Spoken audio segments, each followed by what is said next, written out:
dulu banget aku 2013 segala macam, aku pernah sangat suka banget sama Anies Baswedan. Arah konten aku tuh lebih yang investasi gitu, bukan trading lah, karena aku juga nggak bisa trading gitu kan. Dan maksudnya itu lebih cocok ke wanita gitu lah, yang mungkin menurut aku penting banget untuk kita semua tuh nggak percaya sama siapapun kecuali diri kita sendiri gitu. We never know dia tuh di belakangnya ada apa segala macam, dan aku bilang semua orang tuh pasti punya motifnya. Motif bisa bagus bisa jelek gitu ya. Felicia, kita kedatangan pakar keuangan, namanya pakar keuangan, CFA loh, ya kan? Iya. Hebat. Tapi masih banyak yang lebih hebat dan CFA juga ya, so I'm humbled. Tapi nggak sehebat yang kamu bisa sajikan konten kepada media. That's what's great about you.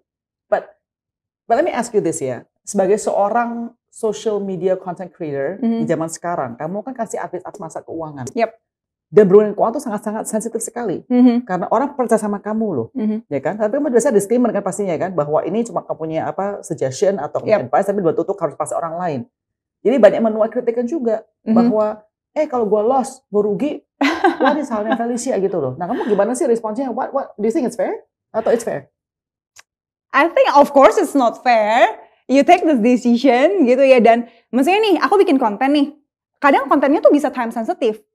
Iya kan, maksudnya ini ya cuma berlaku, apalagi kalau sesuatu yang sifatnya cepat trading, something like that, which is I'm not gitu sebenarnya, tapi ya mungkin kadang pernah gitu lah ya. Itu time frame-nya seminggu misalnya, tapi dia lihatnya sebulan kemudian.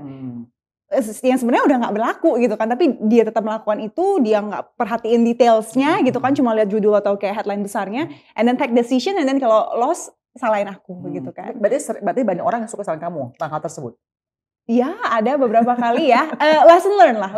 Tapi from that on, aku mengurangi ngomongin tentang saham spesifik apa gitu sahamnya, atau kayak investment, kripto apa gitu. Jadi aku akan lebih general. Oke. Gitu. Tapi gini, kan kamu sebagai seorang influencer, content creator lah ya, prefer. tapi kan ada orang yang social media influencer, ya kan? Oke. Jadi ada orang pasti bisa blame kamu. Lo ya, kamu nggak bisa bilang, kamu nggak bisa di-blame karena kamu memang lagi meng-influence orang as a content creator gitu loh. Berarti kan fair game for people to criticize you. Tapi I can empathize. Maksudnya aku ngerti kenapa orang kadang marah, kenapa orang kadang merasa kecewa gitu. Aku sangat mengerti. Tapi mungkin karena uangku belum banyak, kayak kalau uangku udah banyak banget kayak Cigres, mungkin aku akan kayak udah lossnya berapa sih dia aku talahin gitu ya. Udah kayak uang udah kayak down, mungkin aku bakal begitu. Tapi maksudnya I'm still ya on my track lah ya. Maksudnya jadi aku tahu kesalahan-kesalahan itu dan aku berusaha untuk nggak mengulangi sih. That's the best I can do at least for now. Ada nggak sih pernah threaten kamu sampai kayak mau hurt you or harm you? Nggak sampai situ kayaknya ya. Karena maksudnya karena aku juga kayak kalau orang bilang salah, aku tuh tipe orang yang sangat bisa mengakui bahwa aku salah dan minta maaf. Gitu. Iya, makanya aku nggak tahu ya apakah ini sebenarnya benar ya strategically dalam social media, karena kan ada yang bilang kalau kita minta maaf kan itu sebenarnya weaken our position, something like that kan. Tapi kayak I think semua orang pasti salah ya. Maksudnya kita semua masih manusia ya. Jadi salah is normal. Yang penting nggak mengulangi kesalahan itu dan minta maaf, evaluate. Apa ya biggest blunder kamu dan bikin social media konten sama ini? The biggest blunder nyebut nama saham dan well, misalnya ya pernah 2-3 tahun lalu tuh nyebut saham seperti Aneka Tambang, seperti Bukalapak gitu ya, dan aku coba kasih valuation-nya gitu. Sebenarnya itu tuh sesuatu yang kayak, aku kan dulu sempat 5 tahun kerja di capital market kan. Dan aku tuh kerjaannya kayak value stocks-nya itu sesuai. Iya, dan sampai ada price recommendation-nya. Dan itu kan targetnya emang 1 tahun ke depan kan. Maksudnya di semua sekuritas juga seperti itu. Gitu, dan kita ngomong ke clients, saham apa targetnya berapa untuk time duration-nya seperti apa.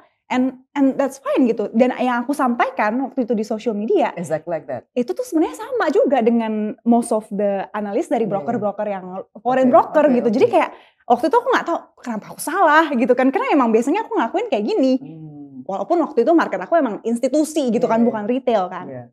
Dan I learned that it's two different game. Jadi I shouldn't do that. Makanya sekarang aku juga sangat menghindari untuk nyebut stok yang spesifik. Nah, masalah influencer finansial itu, kamu kan memang seorang qualified, pernah ada experience kerjanya, dan juga seorang CFA, ya kan? CFA itu by the way guys, kalau kalian nggak tahu, susah banget untuk bisa pass the test ya. harus 3 level dan banyak orang fail the last level especially. Biasa orang failnya yang kedua, karena kedua kayaknya paling susah. Gitu ya, yang orang give up langsung gitu. Iya, itu valuationnya tuh bener-bener banyak banget semuanya valuation. Iya, biasa orang fail yang kedua itu gitu sih. Ya. Pokoknya intinya it's not easy to get a CFA. Setahu saya di dunia ini mungkin di seluruh dunia loh, cuma less than 50,000. So aku di Indonesia tuh nggak sampai 300. Tapi di seluruh dunia nggak less than 50,000. Pokoknya kayaknya saya baca pokoknya super dikit banget. Nanti taruh di sini informasinya. Ya kan? Oke, nah tapi kan kita lihat sekarang ini banyak orang yang tidak ada seperti kamu pengalamannya, tapi banyak sekali kasih rekomendasi, kasih financial advice dan lain sebagainya. Pas kamu kayak begitu, gimana tanggung jawabnya sebagai seorang content creator ya? Aku melihat fenomena itu. Iya, fenomena ini. I always believe on things yang I can control and I cannot control. Ya. Menurut aku itu hal yang aku nggak bisa kontrol gitu ya. Kalau orang jahat, misalnya ya mungkin itu labelnya orang jahat dan kasih rekomendasi yang salah ya. Orang jahatnya banyak ya. Gimana caranya bukan orang jahatnya dihilangin ya. Aku nggak bisa tuh. Gimana caranya orang baiknya lebih banyak dan kita punya suara yang lebih keras daripada orang jahat ini gitu. So, apa advice kamu kepada orang-orang nonton untuk bisa lebih smarter gitu loh? Menurut aku penting banget untuk kita semua tuh nggak percaya sama siapapun kecuali diri kita sendiri gitu. We never know dia tuh di belakangnya ada apa segala macam, dan aku bilang semua orang tuh pasti punya motifnya. Motif bisa bagus bisa jelek gitu ya. Dan mesti tahu nih kayak dia sebenarnya ngomong kayak gitu karena apa? Apakah dia di endorse? Apakah dia itu yang dialami pribadi? Dan maksudnya dialami pribadi semua orang kan bisa beda-beda ya, kayak subjektif gitu kan. Jadi penting untuk ya udah ambil aja yang bagus-bagusnya dan adjust mana nih yang paling cocok untuk lo gitu kan. Aku juga sering bilang apa yang aku saranin tuh biasa aku nggak lakuin. Misalnya nih. Kok aneh? That makes sense. Karena kamu nggak necessarily harus apply kepada semua orang yang punya pengalaman. Tapi kamu masih advice orang yang aku coba kasih advice yang objektif. Misalnya kayak aku nih tipe orang yang definitely lebih agresif lah ya investmentnya. Karena juga mungkin dana darurat udah beres, ini udah beres segala macam. Jadi aku bisa put concentrated asset gitu kan. Tapi yang nonton aku kan mungkin orang yang masih UMR misalnya atau lagi ya itu mungkin investnya yang reksadana pasar uang, SBN retail. I don't necessarily invest in this right now. Mungkin aku udah ngelakuin itu dulu. Orang bilang alokasi nabungnya 50 30 20 gitu. I don't do that gitu. Tapi why would you do that? Karena ini dan karena kita stage-nya beda gitu loh. Jadi itu Chengli, menurut gue Chengli juga. Kayak contoh gue mau kursi berat badan apa sehat gitu. My ways, I always say is based on my experience but not necessarily your experience. Kan orang bisa beda, kesehatan tubuh bisa beda-beda kan dinamisnya. Oke, Chengli banget. Jadi dan maksudnya juga kita melihat akhirnya banyak orang kan juga yang ada ilusi kayaknya mau nunjukin bahwa dia successful dengan different investment, tapi kemudian hal penting adalah mereka punya motivasi ya, intention mereka itu apa sebelumnya. Nah, what is your intention then masuk ke dalam sebagai social content creator ini? Okay, this could be long. Aku coba untuk long story short gitu ya. Aku sering banget bilang di berbagai media bahwa maksudnya aku nggak pernah suka bisnis. Dari dulu aku pikir aku bakal berkarir 15 tahun di capital market. 7 tahun sebagai research, 8 tahun sebagai sales. Karena aku lumayan suka ngomong gitu kan. Tapi di tahun kelima semua itu berubah gitu. Awalnya aku kenapa mau 15 tahun di capital market? Karena aku tuh ini my ultimate dream itu di government. Masuk ke pemerintahan. Dan aku merasa yang paling penting di salah satu yang paling penting dan cocok juga dengan background aku finance tuh gimana caranya kita bisa dapat uang tapi bukan dari APBN doang. Kita harus bisa creative financing. Itu yang sebenarnya aku mau pelajari di 15 tahun capital market itu. Kan di tahun kelima aku akhirnya quit ya. Dan akhirnya aku coba adjust nih bagaimana keluarnya aku dari capital market ini tapi tetap sejalur gitu untuk nanti ke ultimate dream itu. Dan menurut aku salah satu yang sangat-sangat memotivasi juga ini ya pilkada Pilgub Jakarta 2017-18 itu kan something yang super. Siapa itu dulu? Yang waktu itu ada protes demo radikalisme gitu kan. Dan di situ aku kayak gila ya, orang kalau perutnya nggak penuh, otaknya nggak penuh, hatinya nggak penuh, dia tuh bisa ya maksudnya radikal begitu kan. Otak, hati sama perut gitu kan. Ya menurut aku yang aku bisa bantu ya gimana perutnya bisa penuh. Gimana caranya kita bisa selesai dengan diri kita sendiri. Gitu. Gimana caranya misalnya ya at least hidupnya financially secure lah. Nggak mesti kaya, financially secure aja. Dan kita bisa berpikir lebih di luar diri kita. Gitu loh. Kita bisa kayak oh iya bangun infrastruktur tuh penting. Memang kita nggak makan aspal dan nggak makan jalan tol gitu. Tapi itu penting untuk ya lower the food prices and what not gitu kan. Dan aku merasa yang aku lakuin sekarang tuh investasi jangka panjang ya. Hopefully orang-orang yang nonton bisa financially secure Dan nanti ketika udah momen aku udah kesana, lebih gampang kerjaannya. No, tapi yang kamu ngomong tuh benar 100%. Karena kita melihat semua apa pemilu di luar negeri ya. At the end of the day adalah masa ekonominya. Kan Ronald Reagan said it, is the economy stupid, right? No, ya kan? Jadi, Bill Clinton who said it, right? Is the economy, right? Jadi orang mau pilih kamu karena ekonomi kalau bagus, perutnya keisi. That's the end of it all gitu loh. Nah, cuma saya mau tanya kamu sebagai seorang anak muda yang sangat idealisme banget. Tadi kamu bilang mau memenuhi creative economy, ya kan, creative financing di kamu punya area nanti ke depannya.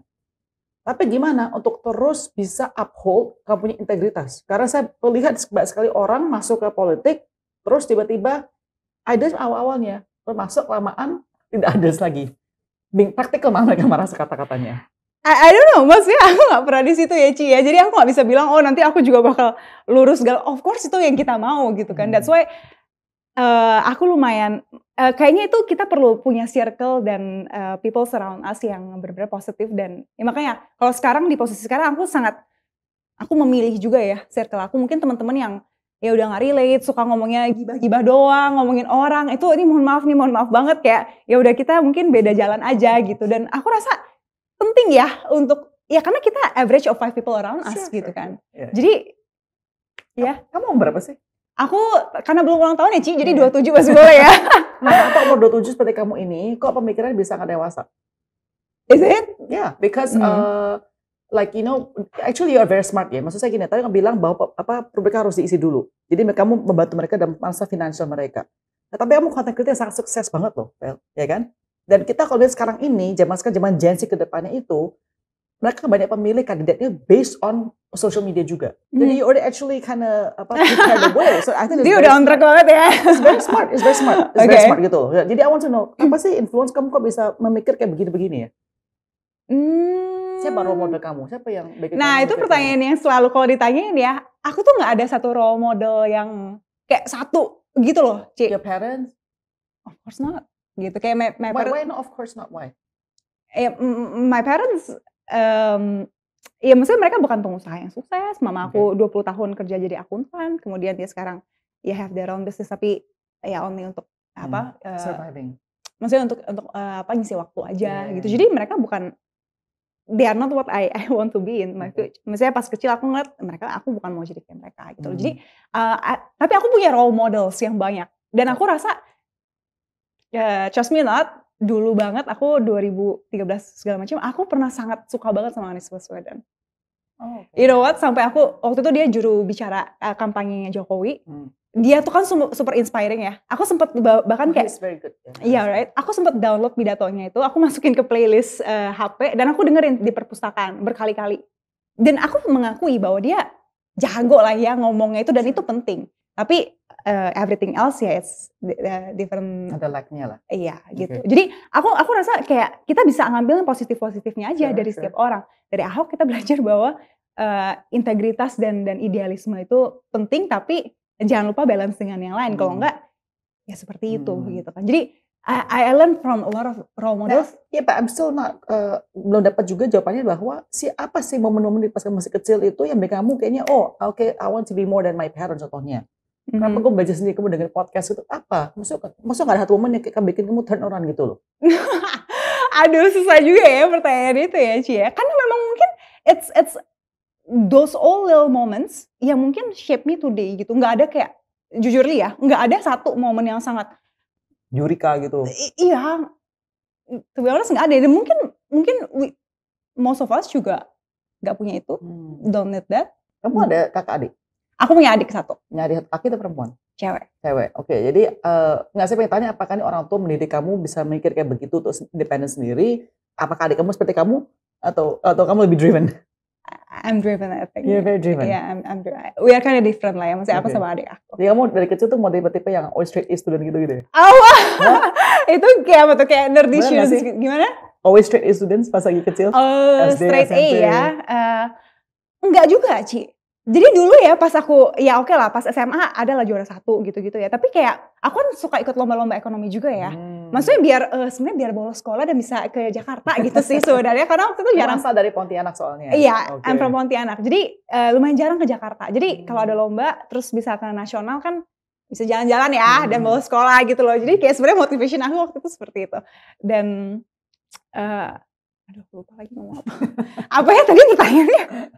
Shit. Nah, I'm still trying to figure out kenapa anak muda seperti kamu itu ada satu desire yang very strong, yang satu pemikiran yang menurut saya agak matang dan lumayan lebih quote unquote tua dibandingin umur kamu, peers kamu begitu loh.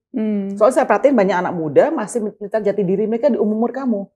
Kayak masih bingung, okay, I want to do this, I want to do that. I still doing a lot of things gitu loh. Tapi you are very clear. Okay, gue mau jadi financial dulu, gue mau beli gini-gini, gue mau di government. It's like super clear gitu loh. So I'm trying to figure out itu datang dari mana. I think that's also, kalau ditanya ya, apa privilege terbesar aku adalah aku tahu aku mesti ngapain dari super muda. Pas itu, kenapa? Itu pertanyaan saya. Kenapa ya? You don't know. I don't know. Nanti aku akan cari tahu ya di dalam diri aku dan I'll let you know ya. Ya ampun. Tapi aku benar-benar udah tahu dari SMA gitu, Ci. SMA kelas 1 pas itu pertama kali aku ikut Olimpiade Pasar Modal Nasional ke Bursa Efek Indonesia. Ci, waktu itu ya gedung paling tinggi di Pontianak itu 3-4 lantai. I don't know apakah mungkin itu leads to that juga ya. Bursa Efek kan it's so high. Maksudnya saat itu ya 2011 aku lihat ke atas tuh ya, Ci. Itu kayak nggak ada ujungnya gedungnya itu. Di Pontianak paling tinggi saat itu 3-4 lantai dan wah ini keren banget. Aku mau berkarir di sini. Saya mau tanya kamu ya, ini saya bukan mau being stereotypical apa gimana, cuma saya sering kali dengar bahwa orang-orang yang dari luar pulau pas kayak ke Jakarta tuh mereka tuh ada satu pepatah. Luar pulau berarti dia tinggal di laut gitu tuh. Ya, maksudnya di luar pulau Jawa. Luar Jawa, oke. Pontianak contohnya begitu. Katanya mereka bilang kalau lu udah keluar dari Pontianak contohnya, lu jangan balik sebelum sukses. Jadi banyak anak-anak ini pas mereka kuliah di Jakarta itu mereka tuh bener super driven more dari anak-anak Jakartanya. Iya. Did you hear about it or is it just me who heard this? Ya, I think it happens. Dan itu tuh banyak banget teman-teman aku yang malah dari daerah dan mereka memang lebih driven daripada orang-orang Jakarta. Bener, mungkin kan? Karena dia sendiri gitu ya. Dan dia harus survive di situ. Dia kalau sakit nggak bisa pulang ke Pontianak dong. Ya, tapi kalau orang Jakarta kan bisa pulang lah ke tempat tinggalnya. Jadi kayak we're alone. Makanya kita mungkin lebih punya daya juangnya gitu ya. Tapi yang kalau jangan sukses sebelum balik itu sih kayaknya enggak ya. Sampai ekstrim gitu ya. Iya, kayaknya banyak teman-teman aku yang kayak ya udah habis itu balik ke Pontianak nikah sama orang kayanya dan settle gitu. Itu sukses berarti dong nikah. Oh iya. Oh benar. Oke. Karena banyak yang mimpinya seperti itu and it's fine juga ya. Oke. Alright, saya mau tanya nih ya, sebagai seorang wanita di bidang keuangan financial itu, kita menyadari bahwa financial independence for women itu super penting sekali, ya kan? Apakah sesuatu kamu punya visi dan misi untuk memperdayakan perempuan-perempuan untuk lebih bisa mengerti finansial, untuk bisa lebih kreatif ekonomi, financial daripada mereka punya rumah tangga juga? I think itu juga maksudnya yang sering aku suarakan juga ya, karena sebenarnya kalau jadi ibu rumah tangga kan dia sebenarnya menteri keuangan di keluarga itu gitu kan. Jadi memang kalau aku kan arah konten aku tuh lebih yang investasi gitu, bukan trading lah, karena aku juga nggak bisa trading gitu kan. Dan maksudnya itu lebih cocok ke wanita gitu lah yang mungkin kalau cowok di dalam keluarga itu ya gimana cara dapat uang lebih. Kalau cowok kalau investasi mikirnya gimana cara returnnya lebih gitu kan. Nah kalau cewek kan sebenarnya lebih ke manage the risk juga gitu kan. Gimana caranya ya oke, ini tunggu tapi risknya jangan sampai kita terpuruk juga gitu kan. Jadi gimana? Jadi kamu ya konten tuh lebih ke perempuan, bener nggak sih? Nggak juga sih, aku nggak bilang kayak gitu, cuma arahnya sejalan gitu. Karena aku memang bukan yang bisa trading. Tapi please share deh, kenapa you think that financial independence for women itu very important? Aku rasa kayak, aku nggak tahu ya, mungkin ini setiap orang punya pendapatnya masing-masing. I think it's good untuk kita tidak bergantung sama siapapun gitu. Orang mau bergantung sama kita, it's different case, tapi jangan sampai kita bergantung sama siapapun gitu kan. Banyak banget yang menikah mengurus anaknya, which is itu pekerjaan yang sangat-sangat mulia gitu ya. Tapi penting untuk punya at least tabungannya sendiri, atau mungkin sekarang lagi bekerja nanti ceritanya mau jadi full ibu rumah tangga. I think it's important untuk punya uangnya sendiri lah. Nanti kalau anaknya udah agak gede, mungkin bisa penghasilan sendiri, it's even better. Biar kita nggak bergantung sama siapapun, karena manusia bisa mengecewakan kan. Iya, sure. Jadi kami opini bagaimana dengan perempuan-perempuan itu yang bisa contoh nyari cuma goalnya adalah nyari orang kaya. Oke. Jadi make sure ya untuk minta sama suaminya some part of money and then you save by yourself gitu. Which is fine ya kan? Gak apa-apa menikah sama orang kaya. Jangan lupa minta bagiannya. Tapi you don't look down upon them. Apa? You don't look down upon them. Kamu gak merasa mereka ini kok perempuan cuma kayak gitu doang aja, enggak? Ya, maksudnya I can relate gitu. Maksudnya karena banyak teman-teman aku yang seperti itu juga. Jadi aku, ya semua orang boleh beda-beda ya. Boleh driven, boleh ambitious, mau hidup satu, it's okay. Yang penting ini ya. Karena mungkin dari keluarga juga ya. Jadi papaku tuh pas awalnya tuh penghasilannya gede banget at that time. Ketika mama aku bilang ya UMR 500.000, papaku penghasilan 10 juta gitu. Tapi dia tipe yang gitu lah ya, kalau cowok kan ini ya tidak manage itu lah. Jadi ya keluar aja. Papaku bukannya hedon ya, tapi dia tuh apa ya, kayak suka minjemin orang, charity. Ya padahal dia sendiri mungkin ya belum beli baju baru, something like that gitu ya. Dan untungnya ketika economic turbulence segala macam, ya mamaku save that money. Dan sampai sekarang kita ya masih bisa ada karena itu, karena your mom gitu. Tapi saya suka dengan cerita kayak begini beberapa kali loh. Kasus demikian, teman saya orang tua terjadi demikian. Mereka pas semuanya oke, bisnisnya oke, ya itu kan nggak di manage quite well. Jadi papanya ayahnya yang pegang semua uangnya.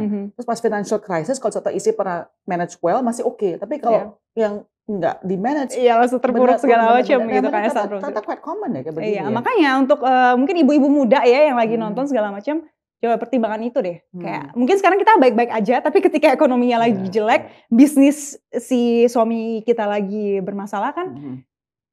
Bisa nggak seseorang sukses dari investasi saham, investasi kripto, those kind of things? Bisa nggak?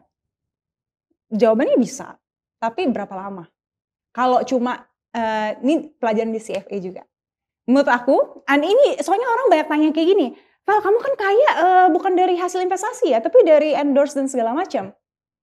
Ya, which is yes gitu. Dan aku nggak merasa ada yang salah dengan itu. Karena kalau di CFA aku belajar tuh ada namanya human capital, which is kalau kita kerja active income lah ya basically, dan financial capital. Pas kita muda, ya human capitalnya harus lebih tinggi. Karena kita masih produktif dan kita masih muda, punya energi, bisa kerja gitu. Active income-nya harus banyak. Karena financial capital yang benar, misalnya investment kan grows over time. Kita bakal kayanya tuh di investasi tuh nggak bikin kita kaya sekarang.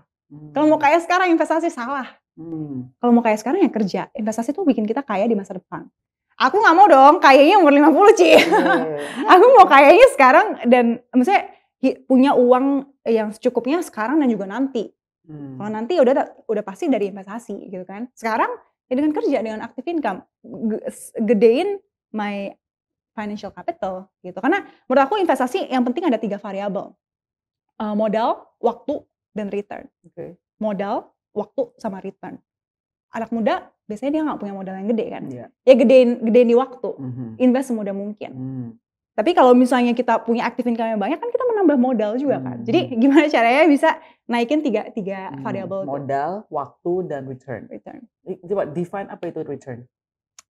Give examples. Oke, modal udah tahu lah ya, waktu pasti udah tahu, invest semudah mungkin is better. Return, kita nggak pernah benar-benar bisa kontrol ya return itu seperti apa, nggak tahu market besok bakal gerak kemana. Jadi kalau return menurut aku strateginya tuh nabung rutin aja, gitu. Itu akan bikin return yang konsisten over time.